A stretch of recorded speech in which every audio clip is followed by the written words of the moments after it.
Visões Populares, o podcast que conecta você a vozes que fazem a diferença.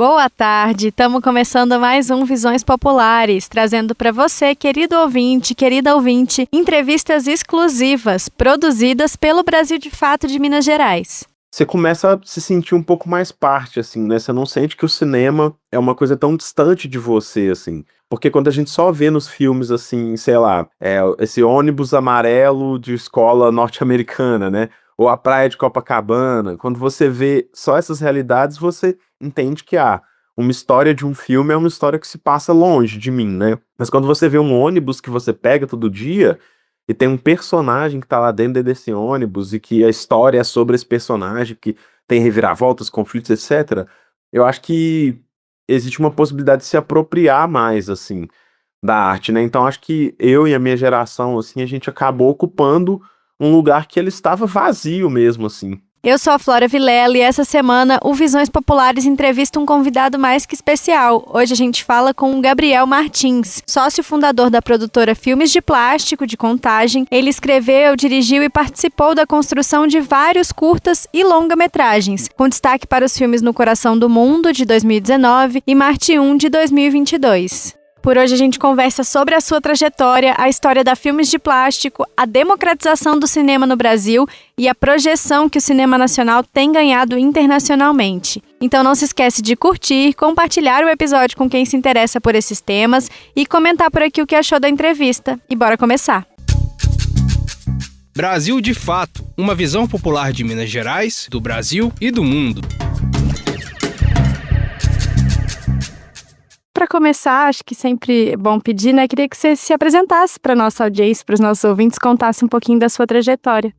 Meu nome é Gabriel Martins, eu trabalho com cinema desde 2005, mais ou menos. Tenho uma produtora, sou um dos sócios fundadores de uma produtora chamada Filmes de Plástico, oriunda ali de Contagem, da região periférica de Contagem. A produtora somos eu, André Novaes Oliveira, que também é roteirista e diretor, Maurílio Martins, também é roteirista e diretor, e Thiago Macedo Correia, que é produtor. A gente tem essa produtora desde 2009 e a gente vem fazendo aí entre curtas-metragens e longas-metragens, principalmente projetos de ficção, e que tem como centro da narrativa personagens e também espaços periféricos, né, que estão muito relacionados com o lugar onde a gente cresceu, onde eu nasci, cresci, onde minha família ainda mora, né, que é essa região aí noroeste de Belo Horizonte, Contagem, ali os bairros Milanês, Coqueiros, Laguna, né, essa região ali, bairro Amazonas também. Então é isso, acho que a gente tem essa produção voltada para esse lugar. Me formei em cinema em 2 lugares, na Escola Livre de Cinema, que é um curso técnico de Belo Horizonte, e no Centro Universitário UNA. Me formei em 2010. Desde então a gente segue aí fazendo vários filmes, mais de 20 curtas aí a produtora tem, e alguns longas também feitos por aí. Perfeito, Gabriel. E aí, imagino que você deve ouvir bastante essa pergunta. Você também já começou contando um pouco da Filmes de Plástico, mas eu queria abrir a entrevista te pedindo para contar para os nossos ouvintes como que começou a sua trajetória pessoal no cinema, mas também como que vocês articularam a produtora, enfim, que hoje é tão reconhecida nacionalmente, mas internacionalmente também pela qualidade das obras. Eu desejo fazer cinema. Para mim ele vem desde muito cedo, desde que eu era bem criança mesmo, ali com 8, 9 anos. Só que eu morava numa região que sequer tinha um cinema perto, né?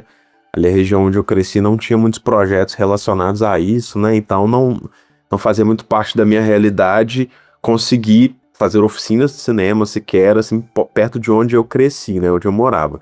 Mas eu tive a sorte também de meus pais estarem bem antenados, assim, com o cenário cultural da cidade, do estado, assim, então eu fui exposto a muita coisa, assim, muita peça de teatro, filmes mesmo. E quando eu tinha 12 anos, eu fui a primeira vez para a Mostra de Tiradentes, que naquele momento estava na sua 4ª edição, né? E lá eu fiz 2 oficinas, uma de brinquedos óticos e uma de vídeo, e foi a primeira vez que eu tive contato também com curtas-metragens, com filmes brasileiros, né? Que até aquele momento eu não sabia tanto, assim, o que era o cinema independente, sequer o que isso significava, assim. Eu tinha uma formação basicamente de televisão, né? Então, desde então, aí com 12 anos, eu passei a voltar várias vezes na Mostra de Tiradentes, então esse foi um lugar que realmente me formou bastante, assim, e que foi se firmando cada vez mais como um desejo de que era realmente isso que eu queria fazer. Eu não sabia como, não sabia qual a circunstância para se fazer cinema ou trabalhar com isso, mas eu tinha esse desejo, né, de que seria possível. Aí quando eu tava chegando próximo, assim, a fazer o vestibular, ainda no ensino médio, antes mesmo de fazer a faculdade, eu comecei esse curso da Escola Livre. Tinha 17 anos na época, tava de fato ainda no colégio, e aí eu conheci o André Novaes, conheci o Thiago Macedo Corrêa também, e assim, aí um ano depois eu entrei pra faculdade, na UNA, e conheci o Maurílio lá. Então, de alguma forma, nós 4, assim, começamos a... Isso já tentando experimentar coisas com vídeo, fazendo alguns filmes, né, curtas-metragens. E quando a gente se encontrou com esse meio comum, assim, de sermos de Contagem, né, e termos essa relação forte ali com o bairro de onde a gente veio, a gente começou a fazer muita coisa junto e deu a vontade da gente assinar esses projetos como algo específico, assim. Nasceu essa ideia da Filmes de Plástico como uma produtora, inicialmente eu e Maurílio, depois o André e depois o Thiago, que a gente assinaria esses filmes nossos, assim, que seriam muito livres, assim, no início não tinha uma limitação de qual seria a temática, o que esses filmes teriam que ser, né? A gente simplesmente queria assinar, de alguma forma, para ficasse esses filmes por onde fossem carregando também uma logo, uma ideia, né? Que as pessoas pudessem falar, esses mesmos filmes vêm de uma mesma galera. E foi o que aconteceu. Aos poucos a gente foi sendo reconhecido, assim, nos festivais por esses trabalhos, né? Cada diretor à sua forma, né? Mas também muito pelas pessoas que envolviam, até por um momento as pessoas até associavam pessoas que não eram nenhum de nós 4, mas que eram do elenco ou que trabalhavam juntos, como todo mundo sendo filme de plástico. Então acho que foi criando de alguma forma esse guarda-chuva maior, né? E que tinha essa assinatura mesmo, essa assinatura tinha algum significado, assim, né? E acho que isso perdura até hoje, assim, né? Que a gente é menos reconhecido, assim, por ser uma empresa, né, de cinema, mas é porque a gente tem algumas assinaturas, assim, que as pessoas vinculam aos nossos filmes, né? O que eu acho uma coisa muito legal. Então foi isso, assim, de construir esse processo de formação que começou, de fato, muito cedo e que foi automaticamente se mostrando, assim, como seria um modo de vida mesmo. Isso demorou, né?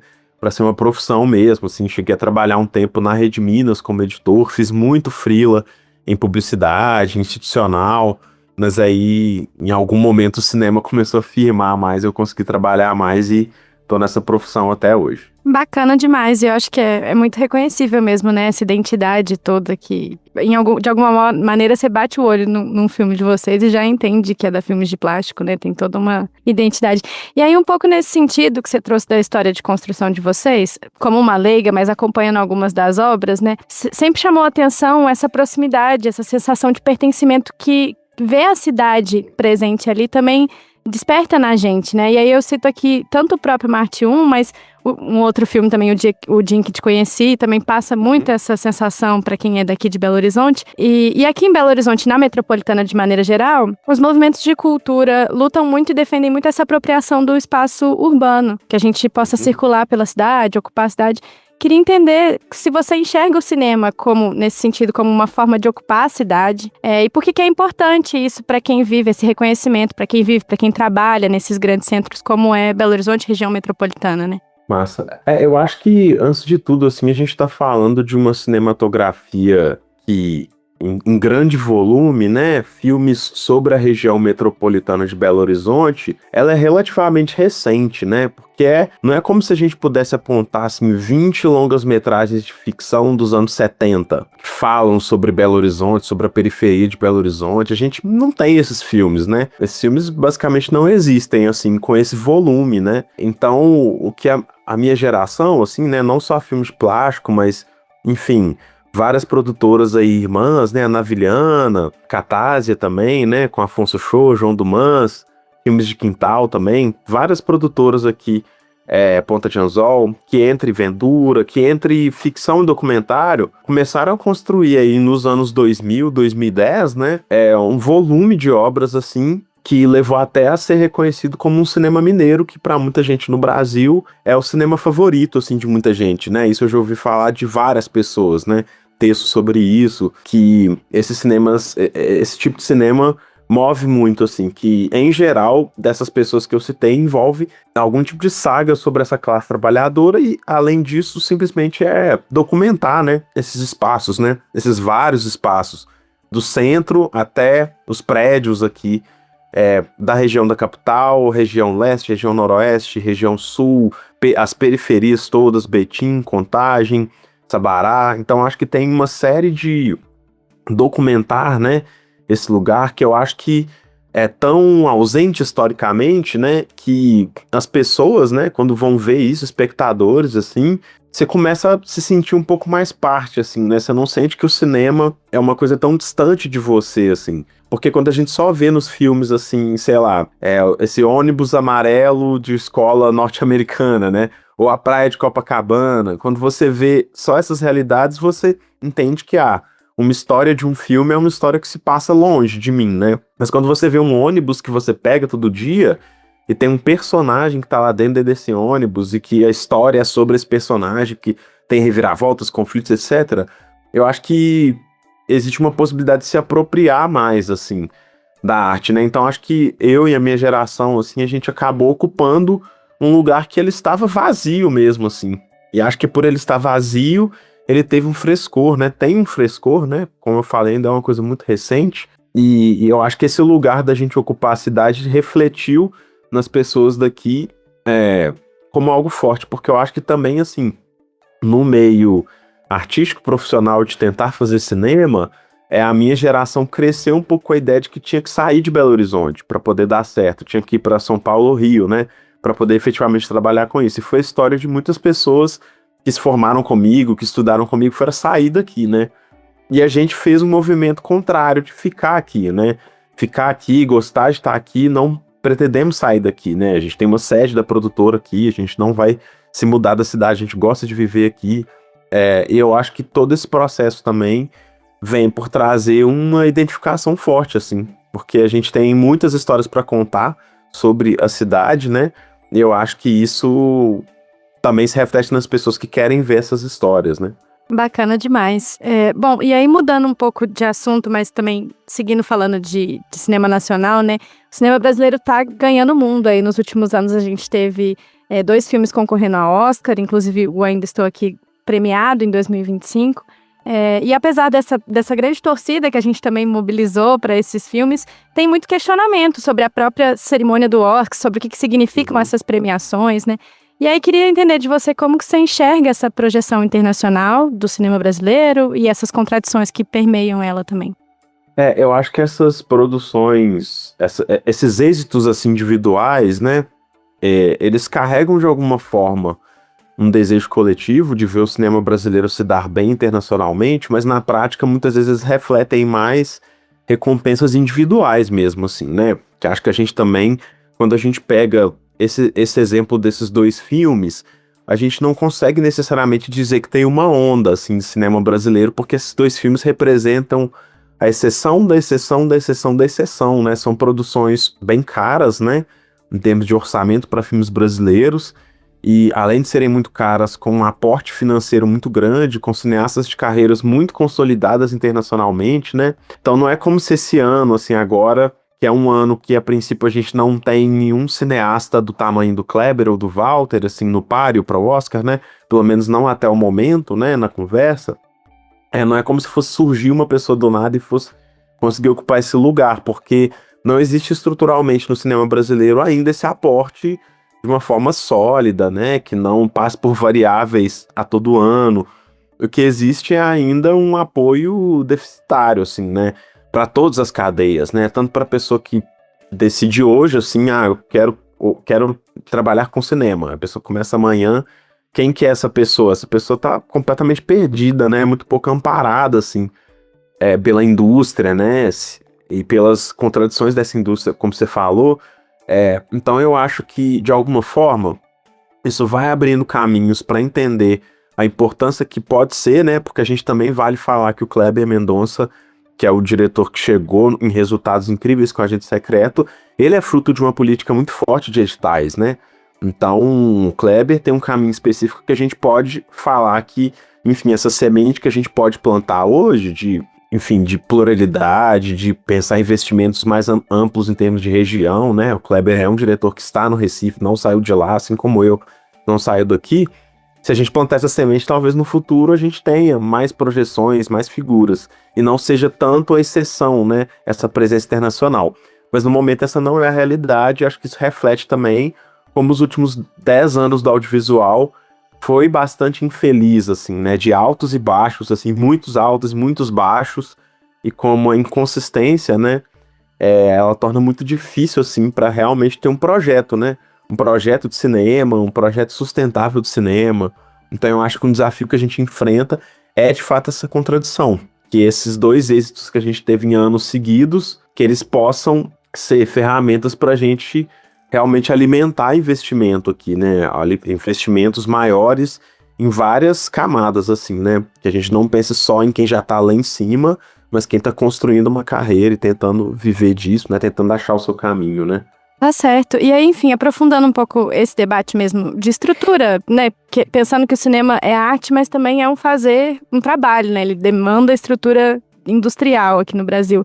Está em tramitação hoje no Senado Federal um PL, o PL 2331 de 2022, que trata da regulamentação dos serviços de streaming no Brasil, que hoje é uma grande potência aí na questão do cinema, né?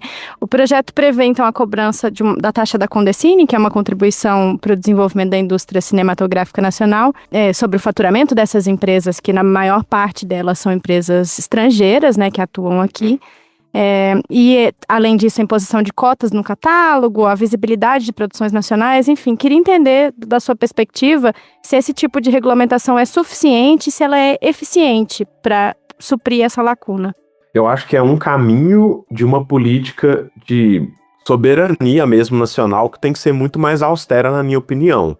Eu acho que eu sou um pouco partidário de posicionamentos mais radicais, assim, que eu acho que a gente tem exemplos em outros países, né, para citar um da própria Coreia do Sul, né, que conseguiu construir uma relação muito forte de soberania através de várias medidas de proteção, né, e que garantiram que um cinema, uma potência cinematográfica fosse construída, não só cinematográfica, mas artística, que levou a toda essa influência que o K-pop, o cinema coreano, a ficção audiovisual coreana é hoje no mundo, né, o Brasil hoje consome conteúdo sul-coreano, assim, de uma maneira muito forte, né, de novelas e, enfim, a música, tudo.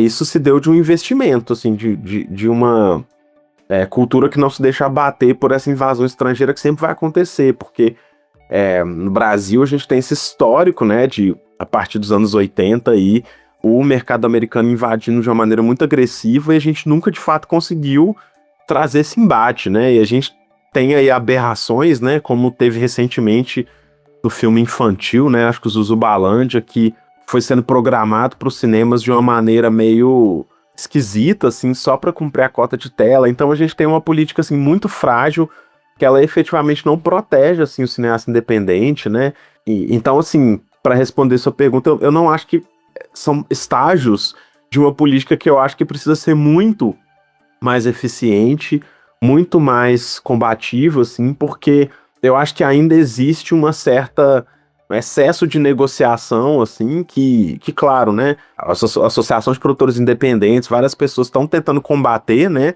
a gente, é muito claro se você procurar por aí quais são as demandas do setor, só que essas demandas sempre enfrentam, assim, resistência do Congresso, resistência do Senado, como você falou, porque eu acho que existe sempre uma necessidade por vários políticos de que o capital não possa ser agredido, né? Que esse mercado não possa ser balanceado. Só que, na verdade, eu sinto que essas posturas que caminham mais para uma soberania e que têm que ser mais agressivas, têm que ser mais duras, elas eventualmente criam a longo prazo, pode ser que inicialmente crie um certo choque, mas é um choque que ele é necessário, assim, como uma reparação histórica mesmo, como uma correção de rota, porque senão a gente vai ficar sem entender, vai continuar sem entender por que filmes brasileiros não dão nem 1.000 espectadores, né? E aí essas exceções aparecem, olha, um deu certo, a gente comemora, mas aí outros 150 deram muito errado, ou mais, né? Então, assim, eu acho que passa por umas políticas ainda muito frágeis e que eu fico muito triste, assim, de ver o quão lento caminha, assim, os passos, né, dessas políticas mais... Que a gente tem coisas interessantes surgindo, né, o Tela Brasil agora, posições políticas interessantes, mas eu acho que ainda é muito insuficiente.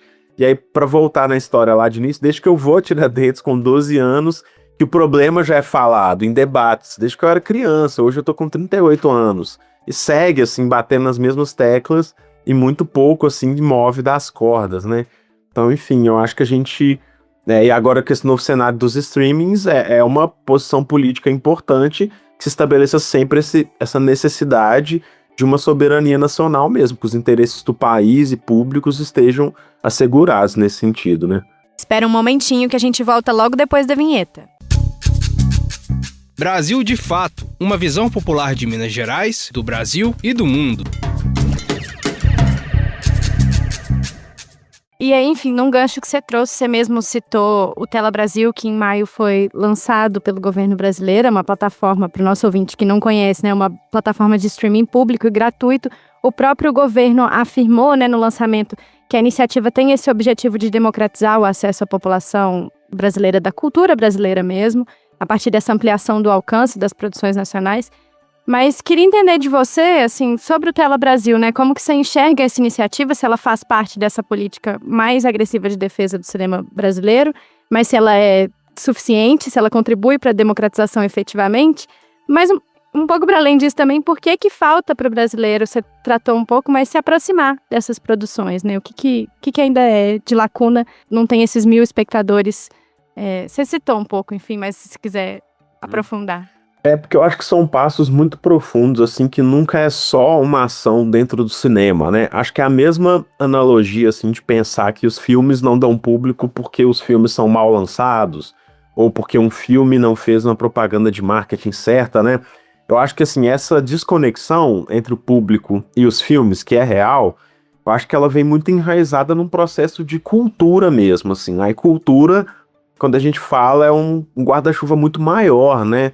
Do que só o cinema, tem a ver com a literatura, tem a ver com hábito, tem a ver com construir uma lógica de valor, né, sobre as coisas, que eu acho que aí começa assim, muito antes da pessoa sair da casa dela para ver um filme. A gente tem um problema que não existia antes no Brasil, que é falta de salas de cinema para muita gente, né? O Brasil já teve muito mais salas de cinema do que tem hoje, com preços muito mais acessíveis. Então, assim, isso já é um valor por si só, e que reverter isso vai ser muito difícil, né? Por mais que eu gostaria que de repente a gente tivesse salas públicas por todo o Brasil, como existe em alguns países, né?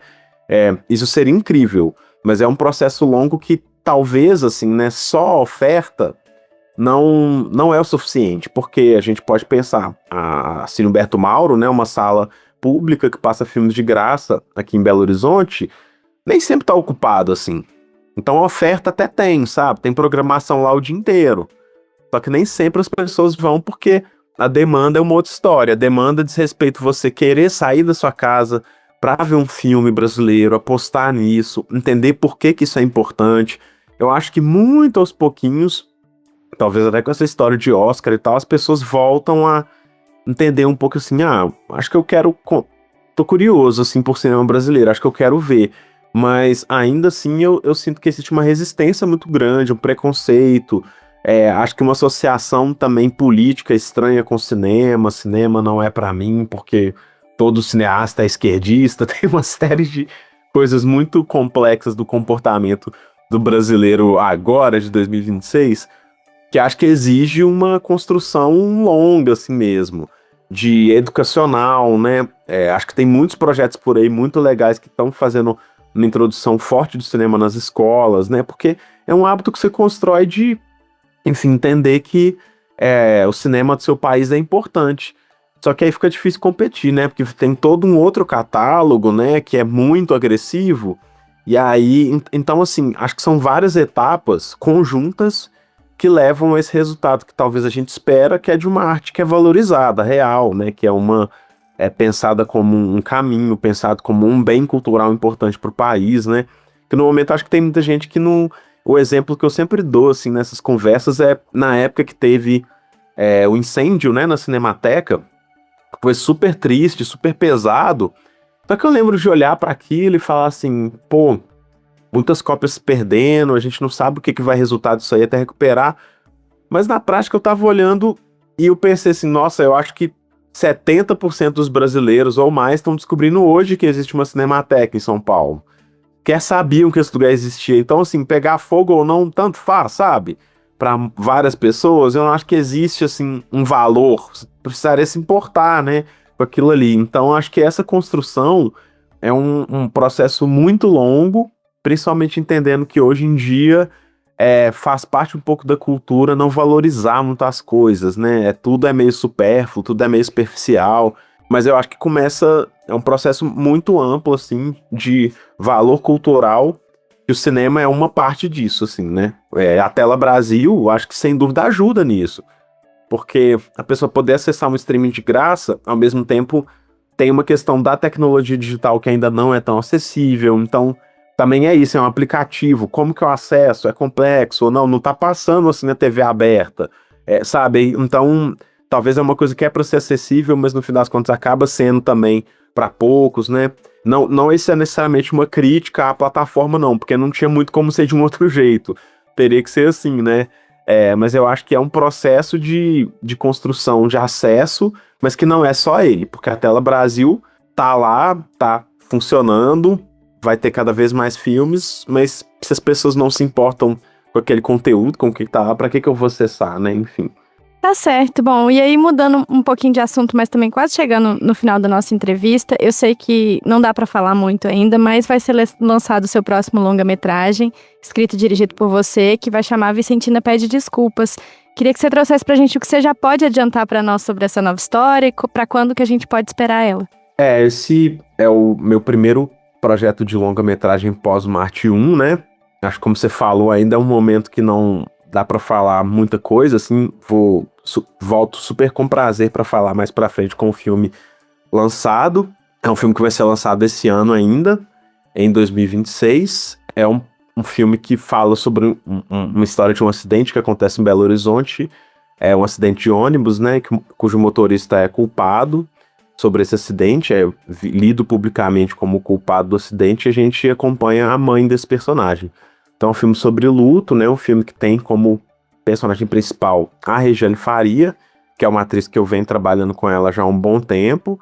Ela tá incrível no filme, assim, é um grande momento, eu vejo, assim, da carreira dela como atriz.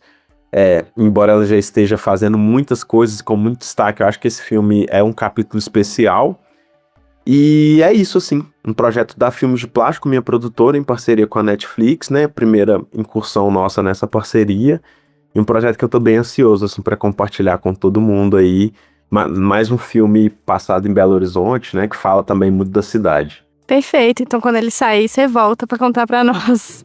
Com certeza. Um pouco mais. Bom, e aí pra fechar bem rapidinho, como a gente falou do Tela Brasil ao longo da nossa conversa, falou de cinema nacional, queria te pedir pra indicar pros nossos ouvintes algum filme pra assistir no Tela Brasil e por que assisti-lo. É um filme que tá bem legal, assim, que tá bem na entrada aí, que eu acho bem legal, que é A Hora da Estrela, né? Que A Hora da Estrela é um filme clássico brasileiro, assim, bem reconhecido, e que é baseado num livro, né, super conhecido, e que eu acho que é um filme que traz a Marcélia Cartacho, assim, talvez no primeiro grande papel dela, né, acho que é a primeira protagonista que ela fez, uma atriz que ainda está em atividade, que é incrível, e que eu acho um filme muito incrível para a gente lembrar que existia um cinema brasileiro antes de Agente Secreto, Ainda Estou Aqui, Da Vida e Marte 1, que tem uma história do cinema brasileiro muito bonita, que inclusive conversa com a nossa literatura, com momentos históricos brasileiros, e que é importante a gente valorizar e assistir. Às vezes as pessoas têm um pouco de preconceito com ver filmes antigos, né, de outras épocas, mas tem muita coisa boa para se descobrir por lá. Esse é um dos filmes que eu sei que tá bem destaque no catálogo, é um catálogo que eu ainda tô explorando mais, mas esse é um que me chama a atenção. É um filme que teve um relançamento no cinema recente, se não me engano, em 2025, que voltou com uma cópia, acho que até restaurada. Então acredito que a cópia que tá lá no Tela Brasil é essa cópia mais nova, então acho que isso é legal também, né? Tá tendo um processo de restauração de alguns filmes brasileiros, que é bem importante, isso torna mais acessível ainda o som, a imagem, né? Muitas vezes a gente tinha cópias não muito boas, mas agora já tá vindo com cópias melhores. E, enfim, esse resgate aí artístico-cultural que é muito importante. Perfeito, então queria te agradecer muito por ter topado participar e a gente te espera de volta, um outro Visões Populares em algum outro momento. Massa, valeu, obrigadão, tamo junto. A entrevista foi ótima, mas o Visões Populares de hoje fica por aqui. A gente agradece imensamente a participação do Gabriel Martins e na próxima semana tem mais entrevistas exclusivas e reflexões que transformam.